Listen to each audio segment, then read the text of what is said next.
Yo, what's up guys? Welcome back again to our YouTube channel. So kung bago ka pa lang dito, don't forget to like, share, and subscribe sa ating YouTube channel for more helpful content. So this video, let's talk about Maritime Bank. No? So ang tanong, scam nga ba si Maritime Bank? Now, gumamit ako ng Maritime Bank at nag-deposit ako at ito po yung nangyari. Ang tanong, worth it nga ba ang paggamit ng Maritime Bank? Well, in this video, let's find out. Before we proceed sa aking experiences tungkol kay Maritime Bank, let me give you a brief context first about Maritime Bank. Now, si Maritime Bank is a licensed and regulated by Bangko Sentral ng Pilipinas. So, legit po siya, katulad ng digital bank ng Maya, GoTime Bank, we have Tonic, we have GCash.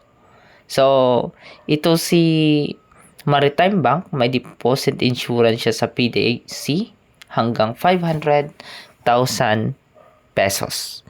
So, meaning if magka-bankrupt po si Maritime Bank, may babalik po yung pera nyo up to 500,000 pesos. So, for example, you deposit 1,000, mababalik po yung 1,000. If nag-deposit kayo ng 1 million naman, so, ang maibabalik lang po sa 1 million nyo ay 500,000. So, yun ang meaning ng insurance ng PDIC insured. Okay, so let me share you my experience about Maritime Bank. Last December to 2025, nag-create ako ng account at nag-deposit na rin ako ng 1,000 pesos. So, ang paggamit ko ng deposit ay nag-transaction ako using GCash. Send ko patungo sa Maritime Bank. At ito po yung nangyari.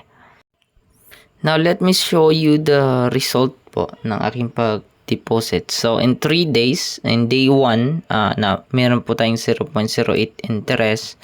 Then, day 2, we have 0.07.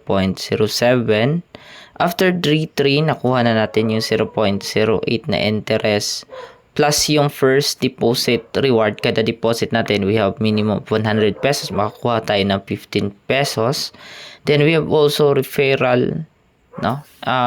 Which is kung mag-deposit tayo ng 1,000, makakuha tayo ng 150 pesos. If yung ni-refer natin nag-deposit naman ng 1,000, makakuha po tayo ng 100 pesos. So, kung still may doubts po kayo, try nyo muna sa maliit na amount. We have 100 pesos. Goods na yun sa pag-deposit. At based sa experience ko, legit po siya at mabilis yung earnings. So, kung gusto nyo malaman yung tutorials at referral mechanics, just comment down below. So, kung nagustuhan nyo ang video na ito, kindly give me like, share, and subscribe sa aking YouTube channel for more helpful tutorials. So, pampagana po sa aking kalooban.